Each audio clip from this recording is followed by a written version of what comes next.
Welcome to my class English with Preeti ma'am. Student, today we are going to cover a new topic and that is syntax.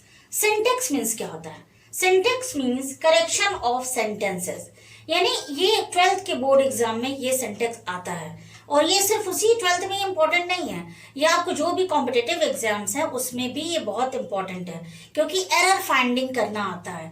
यानी statement दिया रहता है, उसके 4 section रहते हैं, उसमें से आपको एरर फाइंड आउट करना होता है।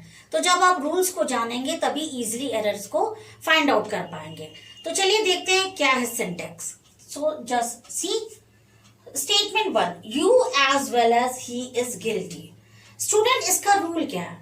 जब भी किसी सेंटेंस में as well as, besides, with, together with, along with, अगर ये सारे वर्ड्स होते हैं, मैं फिर से रिपीट कर रही हूँ ये सारे words, with, together with, along with, as well as, अगर ये सारे वर्ड्स होते हैं किसी सेंटेंस में तो उन वर्ड्स का जो सब्जेक्ट होता है, यानी जहां से वो वर्ड्स शुरू होते हैं, वो सेंटेंस शुरू होता है, उसकी जो वर्ब होती है वो सब्जेक्ट के अकॉर्डिंग ही होती है।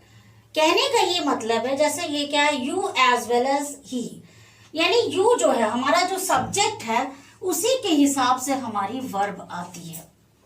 क्लियर? अगर हमारा सब्जेक्ट जो रहेगा वही हमारी वर्ब आएगा। अगर हम इस सेंटेंस को पढ़ते हैं you as well as he is guilty, तो हमें लगता है इसमें तो कोई एरर ही नहीं है। लेकिन जब हम एरर तभी फाइंड आउट कर सकते हैं जब हमें रूल पता हो। यानी जब भी किसी सेंटेंस में with, together with, along with, as well as आता है तो हमारा जो वर्ब होता है वो सब्जेक्ट के हिसाब से लगता है। जैसे यू के साथ वर्ब क्या लगता है? आर, और ही के साथ इज, तो यहाँ ही के हिसाब से इज लगा है, लेकिन ये गलत है। हमारा वर्ब किसके अकॉर्डिंग होना चाहिए? यू के अकॉर्डिंग। तो यू के अकॉर्डिंग क्या होगा? आर। तो यहाँ इज ना हो कि ये गलत है, यहाँ हो जाएगा are. You as well as he are guilty. Okay student, ये पढ़ने में थोड़ा ऑकवर्ड लग रहा है लेकिन यही सही है। Got it? Now see the next, economics are a good subjects. Student, बहुत सारे सब्जेक्ट्स होते हैं जैसे फिजिक्स, इकोनॉमिक्स, सिविक्स, ये सारे वर्ड्स जो हैं अपने साथ एस लगा होता है इनके साथ। तो ये सुनने में जब इनका प्रोनाउंसिएशन करते हैं हम तो ऐसा लगता है ये कोई प्लूरल वर्ड है, लेकिन ये एक सिंगुलर वर्ड है, यानी एक सिंगुलर सब्जेक्ट के बारे में बता रहा है। तो जब सिंगुलर सब्जेक्ट है तो हमारी वर्ब भी क्या होगी? सिंगुलर होगी। तो इकोनॉमिक्स, ये इकोनॉमिक्स ढेर सारी इकोनॉमिक्स नहीं है, एक सिंगुलर सब्जेक्ट की बात हो रही है, तो इसके साथ वर्ब भी हमारी कैसी होगी? सिंगुलर। तो यहाँ आर ना होकर क्या होगा? Is. Economics is a good subject. Civics is a good subject. Mathematics is a good subject. Clear student? यानी ये वर्ड्स जो प्लूरल देखने में तो लगते हैं पर इनके साथ वर्ब हमारी सिंगुलर ही आती है। स्टूडेंट, अगर ये रूल आपको पता रहेगा तो कहीं भी किसी भी कॉम्पिटिटिव एग्जाम में आप इजीली एरर को फाइंड आउट कर लेंगे। ओके? और क्लास 12th में ये जो सिंटैक्स है इससे रिलेटेड 2 स्टेटमेंट करने को जरूर आते हैं, एक मार्क्स के। तो ये आपके लिए बहुत ही इंपॉर्टेंट, इसे अच्छे से प्रैक्टिस करिए। और जितने भी स्टेटमेंट मैंने लिखे हैं ये प्रीवियस ईयर क्वेश्चन पेपर से ही हैं। So all these are very important, so do practice well. Now see the next, he studies in an university. Student, हम लोगों ने पढ़ रखा है कि जब वॉवेल होता है AEIOU, तो जब कोई वर्ड इन वॉवेल से शुरू होता है तो उसके पहले जो हमारा आर्टिकल होता है वो एन आर्टिकल आता है। लेकिन ये रॉन्ग कंसेप्शन है, ये गलत सोच है, क्योंकि जब हम आर्टिकल लगाते हैं तो आर्टिकल हम स्पेलिंग के अकॉर्डिंग नहीं लगाते। स्पेलिंग का जो प्रोनाउंसिएशन होता है, जो उच्चारण होता है उसके अकॉर्डिंग लगाते हैं। जैसे अगर मैं इजी वे में आपको बताऊं तो जो स्वर और व्यंजन, ये पढ़ा होगा आपने, तो जिस वर्ड का उच्चारण स्वर से होता है, यानी आ, ए, ई, ए, ओ, उ, तो अगर वो स्वर से उच्चारण बनता है तो वहां पर एन लगता है। अब यूनिवर्सिटी का उच्चारण करिए तो क्या होता है? यूनिवर्सिटी। क्या वो स्वर में आता है? आ, ए, ई, ए, ओ, औ। इसमें क्या हो? ये यू आया। यू वर्ड कैसे हिंदी में अगर हम देखें तो या में ऊ की मात्रा यू, तो ये स्वर का प्रोनाउंसिएशन नहीं है। तो अगर प्रोनाउंसिएशन में स्वर नहीं आ रहा है, वॉवेल नहीं आ रहा है, तो वहां पर एन नहीं लगेगा। क्या लगेगा? ए। तो ही स्टडीज इन अ यूनिवर्सिटी। अब ये यूनिवर्सिटी, यू वाले उच्चारण वाले जितने भी वर्ड हैं, जैसे यूनियन, यूनिवर्सिटी, यूनिफॉर्मिटी, तो ये सारे वर्ड्स के आगे आपका प्रोनाउंसिएशन, ये जो आर्टिकल है वो एन कभी भी नहीं आएगा। Clear student? तो जब भी हम प्रोनाउंसिएशन करते हैं तो हमारे स्वर के अकॉर्डिंग जो प्रोनाउंसिएशन आता है, आज जिसका यानी प्रोनाउंसिएशन करते समय पहला शब्द आ ए ई ओ या उ इंस निकलता है तब तो वहां हम एन लगाते हैं। जैसे एक एग्जांपल मैं लेती हूँ, अगर हम कहें कि MBA तो एम को उच्चारण के लिए ये यम नहीं बोला जाता, क्या बोला जाता? एम। तो एम में ए आया, ए हमारा स्वर है, तो इसके आगे हम एन लगाएंगे, यानी he has an MBA degree, यानी उसके पास MBA की डिग्री है। तो MBA के आगे कौन सा आर्टिकल लगेगा? एन।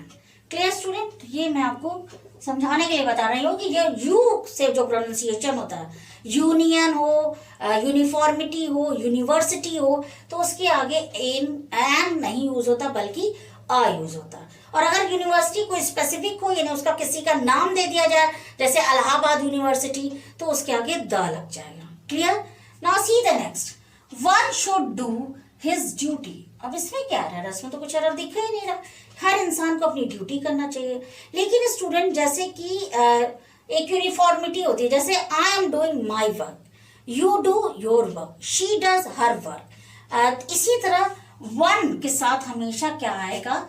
Once, ONE''S। तो one should do one's duty, यहाँ हिज ड्यूटी नहीं होगा, क्या होगा? ONE''S, one's. तो one should do one's duty. जैसे अगर वन की जगह यहाँ ही होता तो क्या होता?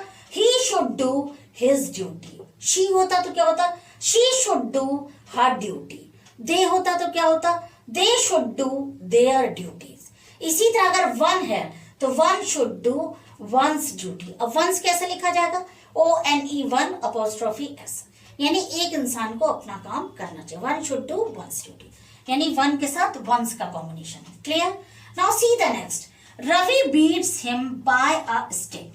स्टूडेंट जब भी हम कोई काम किसी इंस्ट्रूमेंट के साथ, किसी औजार से कोई काम कर रहे हैं, कोई इंस्ट्रूमेंट है तो उसके साथ विद आता है, तो यहाँ पे क्या होना चाहिए? Ravi beats him with a stick. यहाँ बाय ना होकर क्या हो जाएगा? With.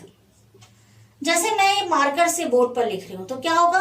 I am writing with a marker, you are writing with a pen. उसी तरह Ravi beats him with a stick, एक स्टिक के साथ, या I cut vegetables with a knife, यानी किसी भी इंस्ट्रूमेंट के साथ आप काम कर रहे हैं तो उस इंस्ट्रूमेंट्स को यूज कर रहे हैं तो आप उसके साथ विद लगाएंगे, ना कि by. Got it?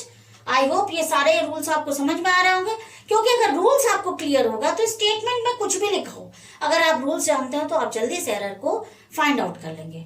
Now see the next, he is short in money. Student short के साथ हमारा फिक्स प्रेपोजिशन ऑफ आता है, यानी उसको पैसे की कमी है।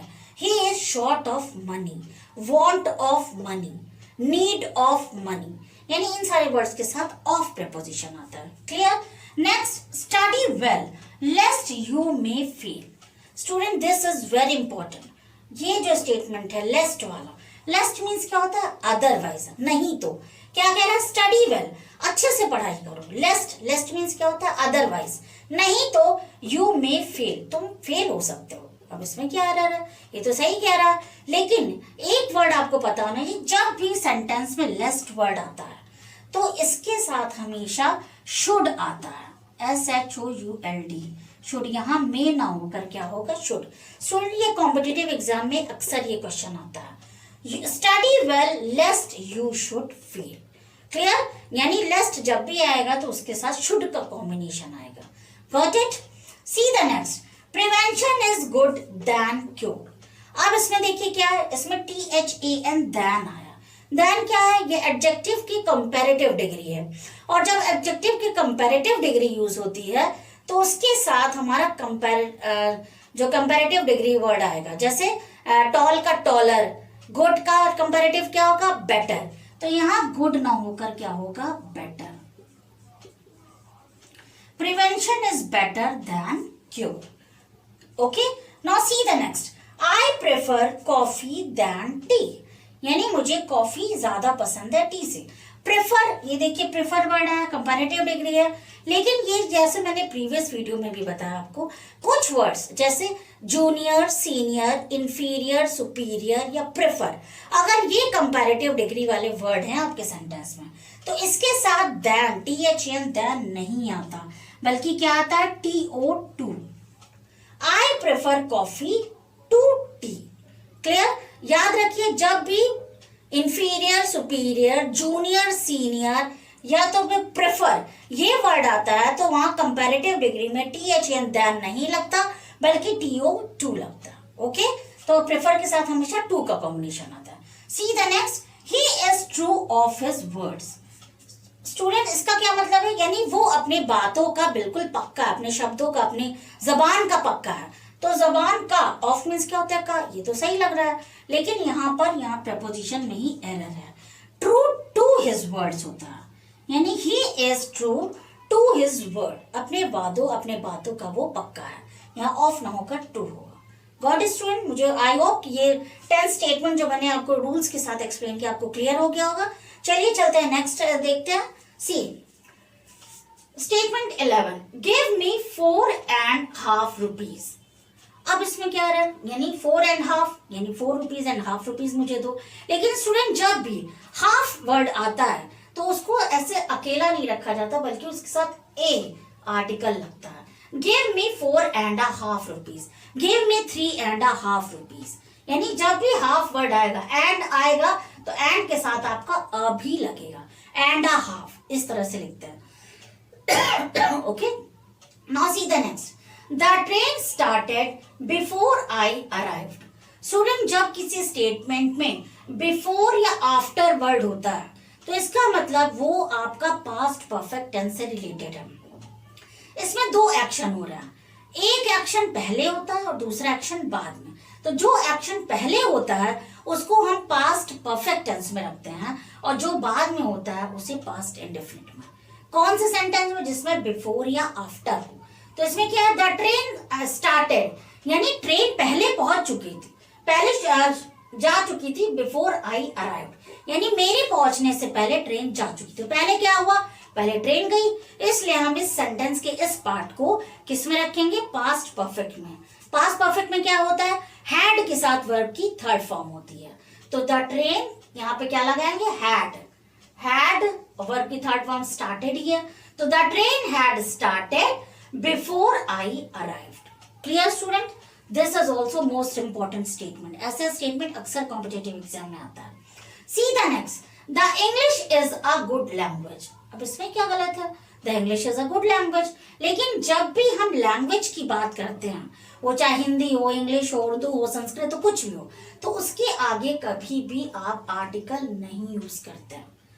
जैसे हम कभी नहीं कहते आई लाइक द इंग्लिश, क्या कहते हैं, आई लाइक इंग्लिश, या English is a good language, English is a good subject.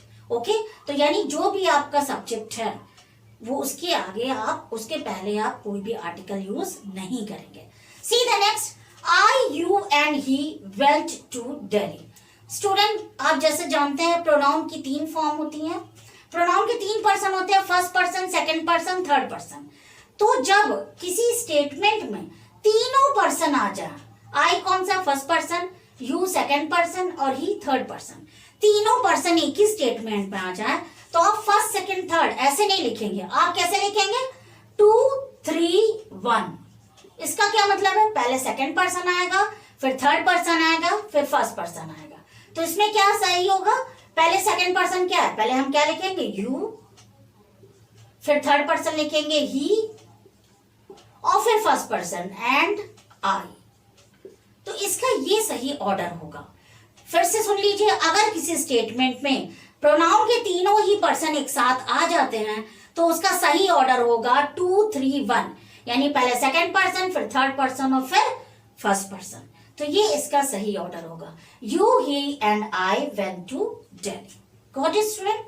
Now see the next, sun rises in the east. अब इसमें क्या गलत है, sun rises in the east, ये तो सही है। सन सिंगुलर है, सिंगुलर के साथ एस और एस लगा है, तो ये तो सही लग रहा है। लेकिन इसमें एक एरर है, जब भी हम किसी हेवनली बॉडीज यानी जो ईश्वर द्वारा बनाई गई चीजें हैं, नेचुरल चीजें हैं, जैसे सन, मून, रिवर, तो इन सब के आगे हम आर्टिकल द लगाते हैं।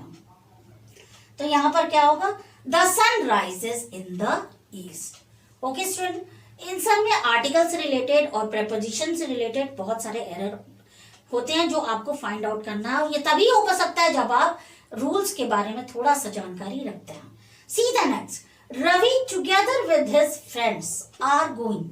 ये भी तो सही लग रहा है, रवि अपने दोस्तों के साथ जा रहा है। लेकिन स्टूडेंट, जैसा कि मैंने फर्स्ट स्टेटमेंट में ही आपको बताया था, अगर किसी सेंटेंस में with, together with, along with, as well as अगर ये वर्ड्स आते हैं तो आपका जो वर्ब है ये हमेशा सब्जेक्ट के अकॉर्डिंग लगेगा। तो रवि तो सिंगुलर है, तो हमारा वर्ब भी क्या होना चाहिए, सिंगुलर, इसलिए आर न लगकर क्या होगा, is. Ravi together with his friends is going. Got it? Now see the next, rich should not hate the poor. जो रिच पीपल हैं उनको पुअर्स को हेट नहीं करना चाहिए। अब इसमें क्या एरर है स्टूडेंट, जब किसी एडजेक्टिव की हम बात करते हैं और उसके पहले हमें द लगाते हैं, तो इसका मतलब हम पूरे ग्रुप की बात कर रहे हैं। रिच का क्या मतलब है कि जितने भी रिच पीपल हैं, पूरे कास्ट कम्युनिटी की बात कर रहे हैं, तो उसके पहले हमारा यहाँ आर्टिकल होना जरूरी है। तब क्या होगा, the rich should not hate the poor. The poor यानी पूरी पुअर कम्युनिटी आ गई, और द रिच मतलब पूरे रिच कम्युनिटी आ गई। यानी जब हम एडजेक्टिव लगाते हैं तो उसके पहले अगर हम द लगा देते हैं, यानी वो पूरे होल कम्युनिटी की बात कर रहे हैं। तो the rich should not hate the poor. Got it? See the next, the wages of sin are death. अब इसमें क्या है, वेजेस प्लूरल है तो उसके साथ आर लगा है, लेकिन जब सिन की वेजेस की बात करें, वो सिन से रिलेटेड हो, एब्स्ट्रैक्ट नाउन की बात हो, वेजेस, तो उसके साथ हमेशा सिंगुलर आएगा। The wages of sin is death. Clear? See the next, he died from fever. Student, ये बात मैंने आपको प्रेपोजिशन वाली वीडियो में भी बताई थी कि डाइड यानी कोई किसी बीमारी की वजह से अगर उसकी डेथ होती है तो वहां पर डाइड के साथ हमेशा फिक्स प्रेपोजिशन ऑफ आएगा। ही डाइड ऑफ फीवर, यानी वो फीवर के कारण मर गया, ये रीजन को बता रहा है। क्लियर? डाइड ऑफ, यहाँ कुछ भी हो सकता है, फीवर, मलेरिया, कॉलरा, कुछ भी हो सकता है।